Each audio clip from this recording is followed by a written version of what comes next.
제가 오늘은 처음의 시작을 어떤 이야기로 시작하면 좋을까 생각해 보다가 제 어릴 적의 추억을 한 가지 여러분과 좀 공유해 보려고 합니다.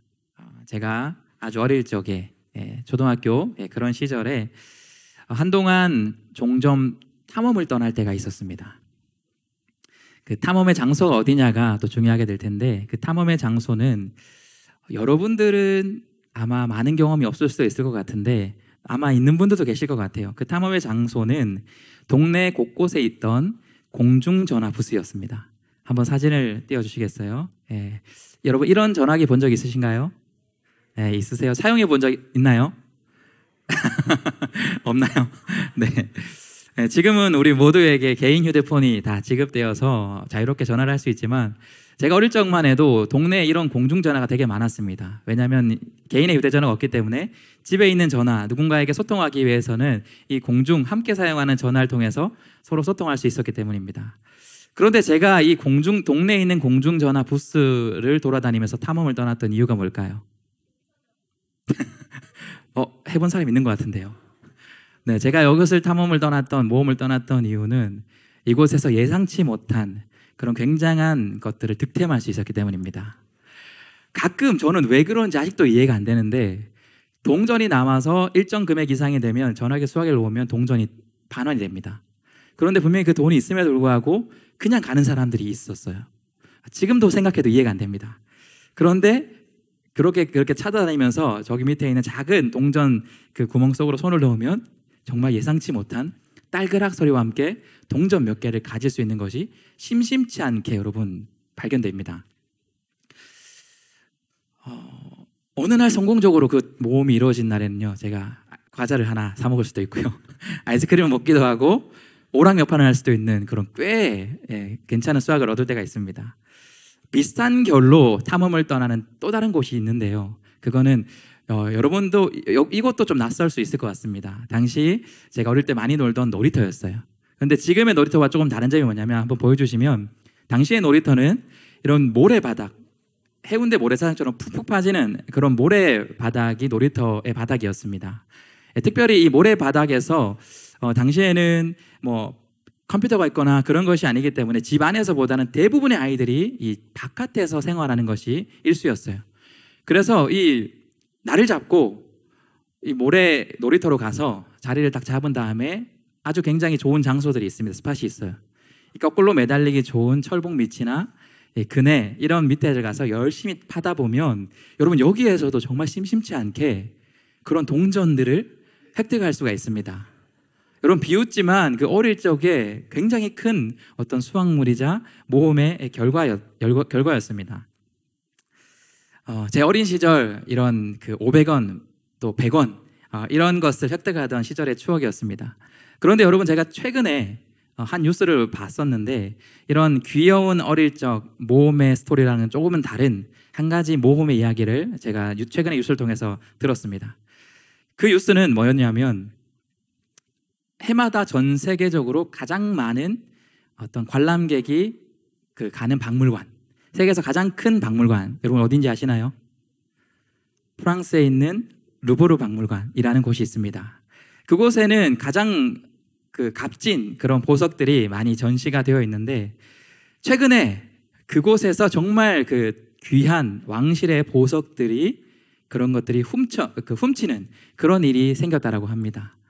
네, 거기에 있는 굉장히 큰 귀한 가치를 알고 있는 도둑들이 그곳에서 모험을 떠나서 그것을 도둑질하는 그런 사건이 최근에 있었다라고 합니다.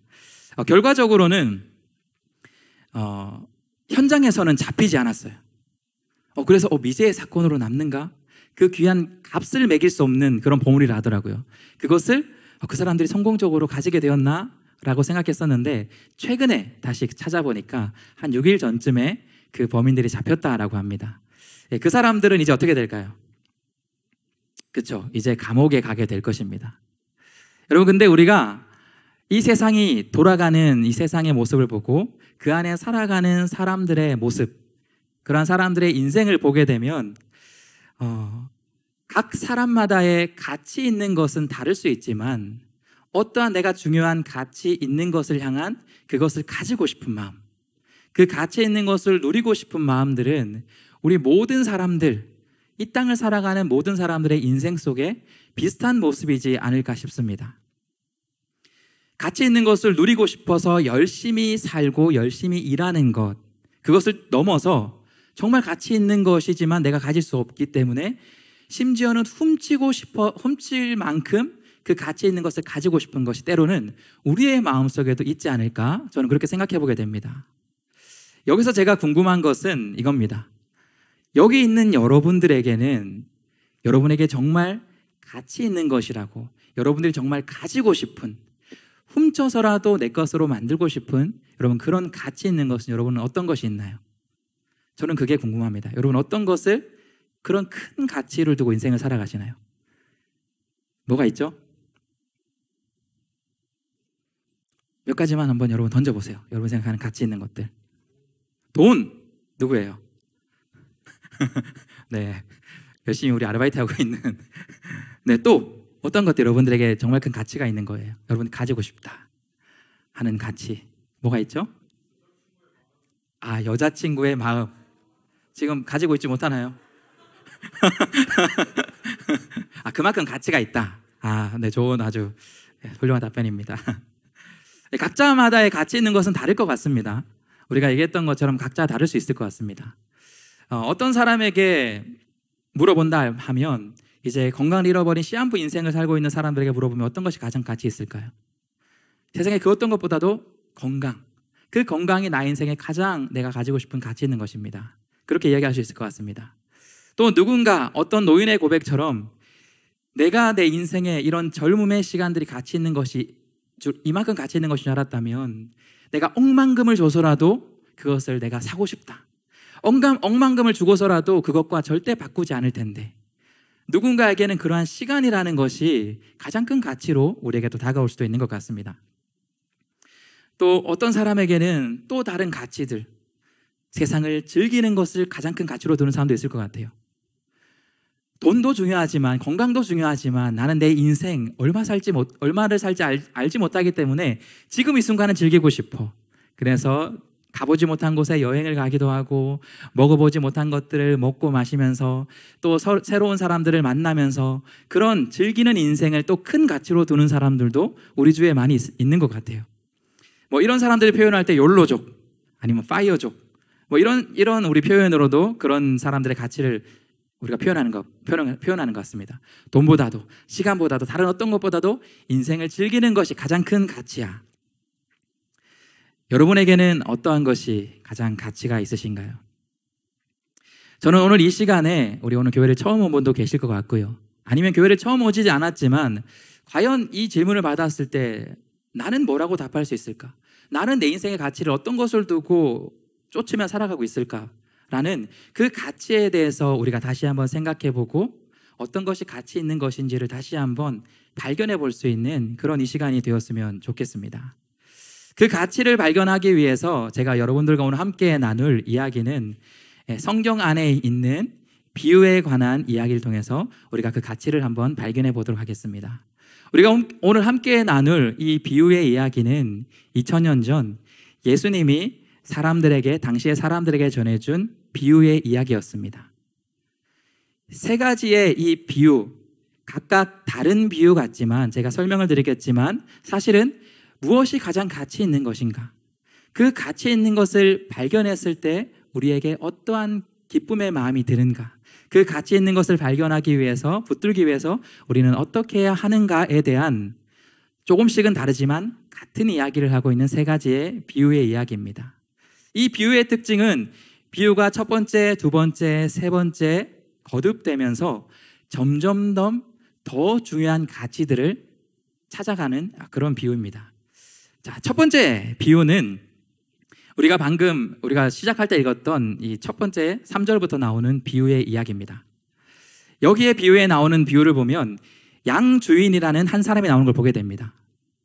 이 사람에게는 양이 굉장히 많이 있었어요. 몇 마리나 있었냐면 100마리나 있었습니다.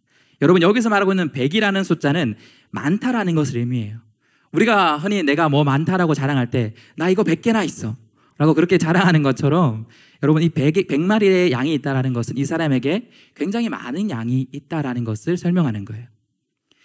많은 양이 이 주인에게 있습니다. 그런데 어느 날 그 중에서 한 마리 양을 잃어버리게 돼요. 여러분 많은 것 중에서 한 개를 잃어버리면 여러분 그것이 아까울까요? 아깝지 않을까요?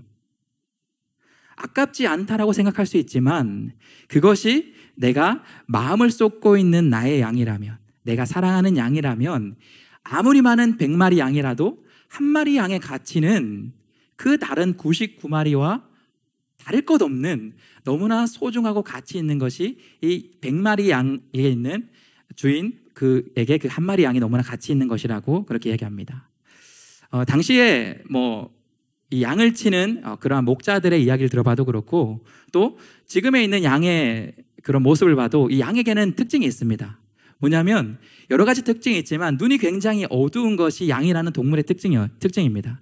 그렇기 때문에 이 양은 종종 주인과 함께 여러 무리를 지어서 이동하다가 길을 잃어버리는 양들이 발생하기도 합니다. 조금 여러분의 그런 마음을 좀 더 가볍게 하면 좋을 것 같아서 제가 이 양의 특징을 잘 표현하고 있는 짧은 동영상 아마 보신 분들도 계실 것 같은데 처음 보는 분도 있을 것 같아요. 양이 얼마나 눈이 어둡고 또 그런 길을 잃어버리기 쉬운 동물인지를 우리 영상을 통해서 한번 짧게 한번 보도록 하겠습니다. 양 한 마리가 구덩이에 빠져버린 거예요. 구해주었죠. 이제 잘 살면 됩니다. 그런데 네, 여러분 이거 AI 영상 아닙니다. 실제 영상이고요. 이것처럼 이 양이라는 동물의 특징은 눈이 어두워서 길을 잃어버리기 쉽다라는 것이에요. 그렇기 때문에 반드시 양의 주인이 길 잃은 양을 찾아주지 않으면 여러분 이 양의 운명은 어떻게 될까요? 살아가지 못합니다. 죽을 수밖에 없는 것이 죽음을 얼마 이제 앞두지 않은 것이 주인을 잃어버린 무리를 떠나버린 이 양이라는 동물의 특징입니다. 그것을 잘 알기 때문에 이 양을 사랑하는 주인은 양을 그냥 버려두지 않고 나는 99마리만 있으면 돼. 그래도 나는 부자야. 이렇게 가치 있는 양이 나에게 많은데 그렇게 여기지 않는다라는 거예요. 그 양을 찾기 위해 찾아다닙니다. 애를 씁니다. 그리고 마침내 그 양을 찾게 되었을 때 그것이 얼마나 기쁜지 우리 아까 읽었던 말씀을 보면 찾으며 기뻐하며 기뻐서 그 양을 자기의 어깨에 들러매요. 그리고 나서 사람들을 모아서 우리 함께 축하합시다. 우리 함께 잔치합시다. 왜 그럽니까? 내가 잃었던 내게 가치 있는 소중한 그 양 한 마리를 찾았기 때문입니다. 여러분 이것이 100마리 양 중에 한 마리 잃어버린 그 양의 주인이 다시 소중한 것을 찾았을 때, 가치 있는 것을 찾았을 때의 기쁜 마음이라 그렇게 비유합니다. 두 번째 비유는 이와 비슷하지만 조금 다른 가치의 것을 잃어버린 것을 보게 됩니다. 한 여자가 있었습니다. 그런데 그 여자에게는 100분의 1을 잃어버린 것이 아니라 이번에는 10분의 1을 잃어버려요. 드라크마라고 하는 당시에 사용됐던 은으로 만든 동전이었어요. 큰 가치는 아니지만 그러나 이 여인에게는 100분의 1이 아니라 10분의 1을 잃어버린 거예요. 조금 더 가치 있는 것을 잃어버리게 되었습니다. 그러나 큰 가치는 아니라고 했습니다. 그렇기 때문에 그 종전을 어떻게 찾을 수 있겠어. 그리고 나서 이 9개를 잘 쓰고 살면 되지. 그렇게 생각할 수 있지만 이 여인에게도 나의 것의 10분의 1인 이 한 드라크마는 굉장히 소중한 거였어요. 그래서 마찬가지로 열심히 찾아다닙니다.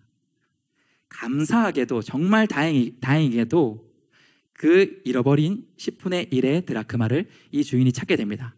이 여주인은 어떻게 그 다음 반응할까요? 이 여주인도 너무나 기뻐해요. 자신만 기뻐하는 것이 아니라 여러분 우리 같이 잔치합시다. 왜 그럽니까? 내가 잃어버렸던 너무나 나에게 소중하고 가치 있는 그 10분의 1의 은전을 다시 찾게 되었습니다. 잃어버린 것을 찾으니까 가치 있는 것을 다시 찾으니까 내게 너무나 큰 기쁨이 됩니다. 우리 함께 잔치합시다. 이것이 두 번째 비유를 통해서 10분의 1의 드라크마를 잃어버린 여주인의 그 다시 찾은 기쁨을 우리가 확인할 수 있습니다. 이제 세 번째 비유를 예수님께서 전해줍니다. 세 번째 비유는 100분의 1의 것을 잃어버리고 찾은 그런 것이 아니라 10분의 1을 잃어버린 것을 찾은 것이 아니라 이제는 2분의 1, 내 것의 절반을 잃어버렸다 찾은 겁니다. 그런데 그 잃어버린 대상을 이 세 번째 비유를 살펴보면 사실은 절반의 것을 뛰어넘는 거예요. 자신의 모든 것이라 할 수 있고 심지어는 자신보다 더 소중할 수 있는 것이 앞에 두 가지 비유와 이 세 번째 비유의 다른 차이점입니다. 세 번째 중요한 것을 잃어버린 사람은 누구일까요? 그 비유에서 나오는 중요한 것을 잃어버린 세 번째 비유의 주인공은 아버지라는 한 사람이었어요. 이 아버지에게는 두 명의 아들이 있었습니다. 그런데 이 두 명의 아들 중에서 절반이라 할 수 있는, 그러나 그 절반 이상인 나보다 더 소중한 그 한 아들을 잃어버리게 됩니다. 그런데 여러분, 이 한 아들을 잃어버리게 된 그 과정을 살펴보게 되면 앞에 두 비유와는 조금 다릅니다.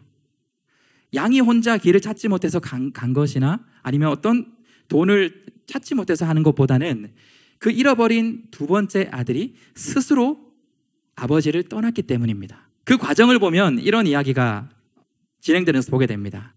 어느 날 이 둘째 아들이 아버지를 찾아와요. 왜 찾아왔을까요? 찾아와서 아버지에게 얘기합니다. 아버지, 저에게 물려주실 그 유산을 지금 주세요. 여러분, 이것은 지금 여러분 한번 오늘 집에 돌아가서 부모님에게 나에게 줄 유산을 미리 달라고 한번 얘기해 보세요. 그러면 부모님이 어떻게 반응할까요? 여러분, 꿀밤을 한 대 주거나 무슨 소리 하냐고 막 그렇게 혼날 수도 있을 것 같습니다. 그러면서 뭐 5만 원짜리 용돈 이렇게 돈이 필요하니 하면서 줄 수도 있을 것 같아요. 그런데 여러분, 이 2000년 당시에 이 비유에서 둘째 아들이 요구하고 있는 것은 사실은 그 정도의 요구가 아니었습니다. 당시 배경을 연구한 학자들의 이야기를 통해 보면 살아있는 아버지에게 유산을 달라고 하는 것은 이런 의미라고 합니다. 아버지 빨리 죽었으면 좋겠습니다. 아버지 돌아가는 것으로 여기겠습니다. 그러니까 그 유산을 지금 주세요 라는 것이 둘째 아들이 아버지에게 요구한 것이에요. 왜 둘째 아들은 살아계신 아버지에게 지금 그런 요구를 하고 있을까요? 그 이유는 이 둘째 아들에게는 그 아버지, 나의 가정, 따뜻한 집보다 더 가치 있는 것이 아버지가 죽으면 물려줄 그 가산, 그 물질, 재물이 그 순간 더 소중했기 때문입니다. 그런데 이해되지 않는 것은 그 정말 황당한 요구를 아버지가 들어줘요. 둘째 아들에게 그 유산을 미리 줍니다.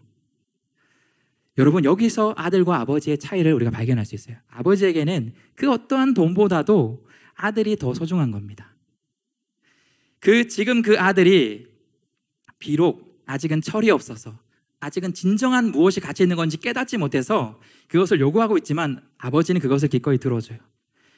그것을 통해서 이 아들이 비록 어려움을 겪고 힘듦을 겪을 수 있을지라도 진짜 가치 있는 것을 스스로 찾길 원하는 것이 또한 아버지가 아들을 사랑하는 그러한 방식이었습니다. 모든 자유와 모든 자신의 인생을 걸어갈 수 있는 그 선택권을 아들에게 준 것이죠. 자, 이 정말 큰 금액 돈을 유산을 받은 둘째 아들은 그 다음에 어떻게 됐을까요? 비유의 성경 이야기를 보게 되면 아버지가 물려준 그 재산을 가지고 먼 나라로 떠났다고 합니다. 그곳에서 그 아들이 한다는 게 고작 그 돈을 흥청망청 쓰기 시작해요. 그동안 먹고 싶었던 것 먹고, 그동안 마시지 못했던 것 마시고, 그동안 또 하지 못했던 향락들을 즐기면서 순식간에 그 유산을 다 탕진했다, 그렇게 이야기합니다. 자, 그리고 나서 이제 모든 것을 잃고 나서 그 아들은 인생을 어떻게 변했냐면, 지금까지는 자기에게 있는 그 많은 것들을 누리며 살던 인생에서, 그렇기 때문에 무엇이 진짜 가치 있는지를 알지 못한 인생에서 그는 이제는 부재를 경험하게 돼요. 자신에게 없는 것들을 경험하게 됩니다. 그러면서 그 아들은 그 부재 속에서 진짜 가치 있는 것이 무엇인지를 하나씩 발견해 나가기 시작합니다. 돈을 다 잃어버리자 그동안 자기 옆에 있던 많은 사람들, 자기가 누렸던 맛있는 음식들과 그 집들, 그런 것들을 한순간에 다 잃게 됩니다. 그가 할 수 있는 것이라고는 무엇이었냐면 가장 천한 일, 사람들이 하지 않으려고 했던 그 돼지를 먹이는 일을 그 아들이 선택을 해요. 거기서 그나마 일을 하면서 그 더럽고 또 가장 힘든 일인 그 일을 하면서 그나마도 제대로 먹지 못하고 돼지가 먹는 음식을 함께 먹으면서 비참한 인생을 살아가게 됩니다. 그 상황 속에서 그 아들은 깊은 고민에 빠질 수밖에 없었겠죠. 어떤 고민을 했을까요? 어쩌다 내 인생이 이렇게 됐을까? 분명히 얼마 전까지만 해도 내 주위에 사람이 많이 있었는데, 내 인생이 즐거운 인생으로 가득 찼었는데, 내게는 내 마음대로 할 수 있는 시간들도 너무나 많았는데, 왜 한순간에 내 인생이 이렇게 된 것일까? 이런저런 고민들과 생각들을 그는 했을 것입니다. 그러한 고민들 속에서 그는 가치 없는 것들이 하나하나 생각났습니다.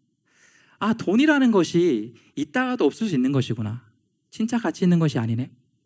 내게 있는 이 시간이라는 것이 정말 많이 있을 때도 있지만 정말 내 마음대로 사용할 수 없을 때도 있구나. 시간이라는 것이 가치 있는 것이 아닐 수 있겠다. 내게 있는 많은 사람들이 정말 가치 있는 것이라 생각했는데, 그들이 나를 가치 있는 존재로 만들어 준다고 생각했는데, 다 떠난 모습을 보면서 진짜 그러한 사람들이 가치가 있는 것이 아닐 수 있겠구나라는 것을 그 와중에 깨닫게 됩니다. 그러면서 그렇다면 이런 것이 가치가 있는 것이라면 무엇이 가치 있는 것일까? 곰곰이 생각하기 시작합니다. 그 깊은 고민 속에서 아들에게 한 가지 단어와 한 가지 얼굴이 떠오르게 됩니다. 그것이 무엇일까요? 자신을 이 세상의 최고의 가치로 여겨줬던, 그래서 자신에게 최고의 가치를 항상 주었던, 자신을 가장 사랑했던 그 아버지의 얼굴이 떠오르게 된 것이었어요. 그 아버지 집에 있을 때는 내가 가장 좋은 것을 항상 누릴 수 있었는데, 내가 가장 따뜻함을 느낄 수 있었는데, 내가 가장 큰 사랑을 받을 수 있었는데, 그것이 부재해보니까 이제 내가 깨닫게 되는구나. 여러분, 그런 생각이 들면 여러분이라면 어떻게 할까요? 여러분이 집을 나갔다가 정말 고생하다가 이제 부모님의 사랑이 떠올랐어요. 여러분, 그러면 그 다음에 어떻게 여러분 하시겠어요? 어떻게 하실 것 같아요? 집을 안 나가봐서 잘 모르겠어요. 네, 보통 그래도 부모님과의 사랑이 잘 맺어진 사람들이라면 그래도 돌아가야겠다라는 생각이 들 수 있을 것 같습니다. 그런데 여러분, 정말 내가 부모님에게 큰 불효를 지은 사람들은 그 생각도 하지 못할 때가 있어요. 이 둘째 아들은 아버지에게 한 불효, 아버지가 죽었으면 좋겠습니다. 아버지 죽은 것처럼 여길 테니까 그거 주세요라고 유산을 받아서 낳았기 때문에 다시 돌아갈 염치가 없었던 거예요. 그래서 한 가지 생각을 한 겁니다. 그래도 여기서는 살 수가 없어. 더 이상 이 가치 없는 곳에서 내가 살 수가 없다는 것을 느껴서 아버지 집으로 돌아가야겠다. 대신에 어떻게 내가 아버지를 다시 아버지로 부를 수 있을까? 다시 어떻게 그 집에서 아들의 그런 그 은혜를 내가 받을 수 있을까? 그럴 수 없어. 내가 돌아가서 아버지에게, 아버지, 내가 아버지의 그 많은 종들 중에 한 명, 그 품삯을 받는 그런 일꾼으로 내가 살아갈 테니까 살 수만 있게 해주세요라는 그 마음을 가지고 이제 집으로 돌아가기로 결심을 합니다. 이제 이 비유의 거의 막바지에 다다랐습니다. 자신의 그 모든 마음을 후벼파고 정말 자신을 죽은 것처럼 여겨서 떠났던 그 아들이 여러분 다시 돌아오게 된다면, 여러분이 부모라면 그 자식이 돌아온다면 여러분 어떤 마음이 드실 것 같아요? 받아주실 수 있으실 것 같은가요? 받아는 줄 수 있지만 몽둥이로 좀 이렇게 정신 바짝 차리게 해야 되지 않을까요? 우리가 그렇게 생각할 수 있을 것 같습니다. 그런데 오늘 그 비유 속에 그 아버지는 그 아들이 돌아오는 그 길 속에서 이미 너무 먼 곳에서 아들을 잘 알아볼 수 없는 그 상황 속에서도 아들을 단번에 알아봅니다. 그 아들의 행색은 돼지우리에서 일을 했던 그런 상태였기 때문에 이전에 집을 나갔던 그 아들의 모습이 아니었어요. 꾀죄죄하고 냄새나고 이미 겉모습도 외모도 다 달라진 그런 아들이었음에도 불구하고 아버지는 단번에 알아보고 그 아들을 향해 달려갑니다. 그런데 여러분, 이 아들이 집 나갈 때 내가 언제 돌아오겠습니다라고 얘기하고 나갔을까요? 그렇지 않았을까요? 그렇지 않았죠. 그런데 어떻게 아버지가 그 돌아오는 아들, 언젠지 알지 못하는 돌아오는 아들을 어떻게 먼저 발견하고 먼저 달려와 그 아들을 맞이할 수 있었을까요? 어떻게 이게 가능할까요? 그것이 가능한 것은 아들이 떠난 이후부터 그 아버지는 그 아들이 돌아올 날만을 항상 기다렸기에 그 아들이 돌아오는 것을 먼저 발견하여서 그 아들에게 달려갈 수 있었던 것입니다. 그 냄새나고 더럽고 그렇게 불효했던 그 아들을 그 아버지가 먼저 와락 안고 그 아들에게 입을 맞춥니다. 그리고는 앞에 두 가지 비유, 가장 소중한 것을 찾았던 그런 사람들과 마찬가지로 여러분, 우리 모두 기뻐합시다. 우리 모두 잔치합시다. 그러면서 동네에 잔치를 열어요. 내가 잃었던 나의 가장 소중한 그 아들을 다시 찾게 되었습니다. 여러분, 우리 기쁨으로 잔치합시다. 라는 것이 이 비유의 세 가지 비유에 예수님께서 전해주신 비유입니다. 여러분, 이 마지막 비유, 특별히 그 아버지, 잃었던 아들을 찾는 아버지는 누구를 비유한 것일까요? 바로 예수님께서 우리를 향한 그 하나님의 사랑, 하나님 아버지의 사랑을 비유해 주기 위해서 비유해 주신 것이 이 아버지의 비유입니다. 우리가 이 세상에 살면서 여러분, 많은 것을 내가 더 가치 있는 것으로 여기며 사느라 우리는 우리 인생에서 가장 가치 있는 것을 발견하지 못하고 잃어버린 채 살아가는 많은 사람들이 있다는 거예요. 2000년 전 예수님의 비유를 듣는 사람들도 마찬가지였고요. 어쩌면 저는 이 시대를 살아가고 있는 우리 청년들 가운데, 오늘 처음 온 지체들 가운데도 이러한 고민을 한번 해봤으면 좋겠습니다. 내가 정말 이 두 번째 아들처럼 이 세상에 정말 가치 없는 것을 위해서 그렇게 열심히 살아가느라 진짜 가치 있는 것을 한 번도 느껴보지 못한 그런 인생을 살고 있지는 않을까? 여러분, 그 가장 가치 있는 우리를 만드신 하나님의 사랑을 우리 인생에서 경험하게 될 때가 있습니다. 사람마다 각자 다를 거예요. 예배를 드리면서 하나님의 살아계신과 하나님의 사랑을 경험하는 사람도 있는 반면에 하나님을 알지 못했다가, 그 사랑을 알지 못했다가 오늘 이 두 번째 아들처럼 내게 있는 가치 있는 것들이라 생각했던 걸 잃어버릴 때, 그 가치 있는 것의 부재를 느끼게 될 때 진짜 가치 있는 것을 우리가 느끼게 되는, 하나님의 사랑을 다시 한번 돌아보게 되는 그러한 사람들의 인생도 있게 되는 것 같습니다. 저는 바라기는 여러분의 어떠한 인생의 순간인지 저는 알지 못하지만 하나님이 여러분 각자에게 예비하신 그런 시간이 저는 반드시 있을 것이라 믿습니다. 오랫동안 교회를 다녔던 우리 청년들에게도 그러한 시간이 있었을 수도 있고 앞으로도 있을 것이라 생각하고요. 처음 온 그런 청년들에게도 이전까지는 생각해보지 못한 세상에 나를 가장 사랑하는 것 대상보다 나를 더 사랑하는 대상의 사랑을 느껴보는 시간, 세상에 나를 가장 가치 있게 여겨주는 대상보다 나를 더 가치 있게 여겨주는 그러한 하나님의 사랑을 경험해 볼 수 있는 순간이 저는 반드시 있을 것이라 그렇게 믿습니다. 그래서 오늘 여러분의 지인들의 손을 잡고 이곳으로 저는 초청해 주신 것이라 그렇게 분명히 믿습니다. 그런데 여러분, 그 사랑을 느끼는 방법은 생각보다 어렵지 않습니다.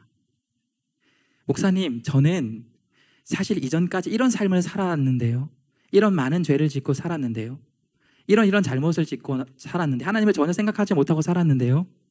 여러분, 그렇다 할지라도 오늘 성경이 예수님이 우리에게 주는 비유를 통해 우리가 무엇을 확인할 수 있냐면, 내가 이전에 어떤 삶을 살았을지라도 내가 지금까지 살던 나의 삶에서 돌이켜서 다시 하나님께로 한 걸음 나아가게 되면, 여러분, 그 믿음의 한 걸음을 내딛게 되면 우리가 하나님을 발견하기 전에 하나님이 우리의 그 마음을 기다리셨다가 먼저 다가와 주셔서 하나님의 사랑을 경험해 볼 수 있도록 그렇게 해주시는 분이 바로 우리가 믿는 기독교가 말하는 하나님입니다. 어렵지 않습니다. 오늘 이 시간이라도 여러분, 처음 온 뿐만 아니라 아직까지 하나님의 사랑을 느껴보지 못한 우리 청년들이 있다면, 여러분 지금 이 순간 여러분의 마음을 돌이켜서 세상에 가치 있는 것이라 생각했던 헛된 가치를 쫓고 살아가는 것이 아니라 가장 가치 있는 하나님의 사랑으로 여러분 다시 한번 여러분의 마음을 한번 돌려보면 좋을 것 같습니다. 여러분, 그 순간이 그 하나님의 사랑을 경험해 볼 수 있는 바로 그 시간이 되리라 저는 확신합니다. 제가 왜 그렇게 확신할까요? 저는 오늘 비유가 나왔던 이 둘째 아들과 같은 그러한 경험을 제 20대에 저는 경험해 봤기 때문입니다. 저는 이 둘째 아들과 같은 인생을 살았던 적이 있습니다. 이 아들과의 차이점은 한 가지뿐이었어요. 아버지의 유산을 제가 미리 받지 않았다라는 것. 그 말고는 정말 비슷한 경험을 한 적이 있습니다. 내 인생에 가치 있는 것을 내가 확인하지 못하고 20대의 초반을 아주 흥청망청 그런 인생을 살았어요. 왜냐하면 그것이 저에게는 더 가치 있었거든요. 오늘 하루를 즐기는 삶, 내 가까이 있는 친구들과 함께하는 삶, 나를 가치 있는 것으로 보여주는 것 같은 사람들과 그렇게 함께 어울리는 것이 저에게 더 큰 가치가 있었습니다. 그 인생을 즐기면서 그렇게 살았던 20대의 시간들이 있었어요.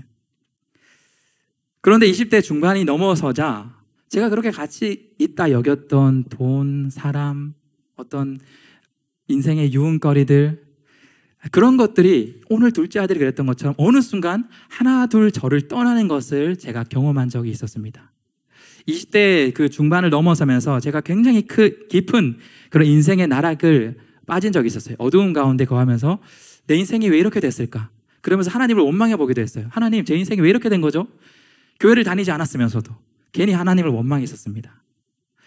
그런데 그때 이상하게도 제가 그 어려운 상황 속에서 하나님께 다시 한번 나아가 보고 싶다라는 그 마음이 들었던 순간이 있었습니다. 그래서 8년 동안 교회를 가지 않다가 한 번 교회를 다시 간 적이 있었어요.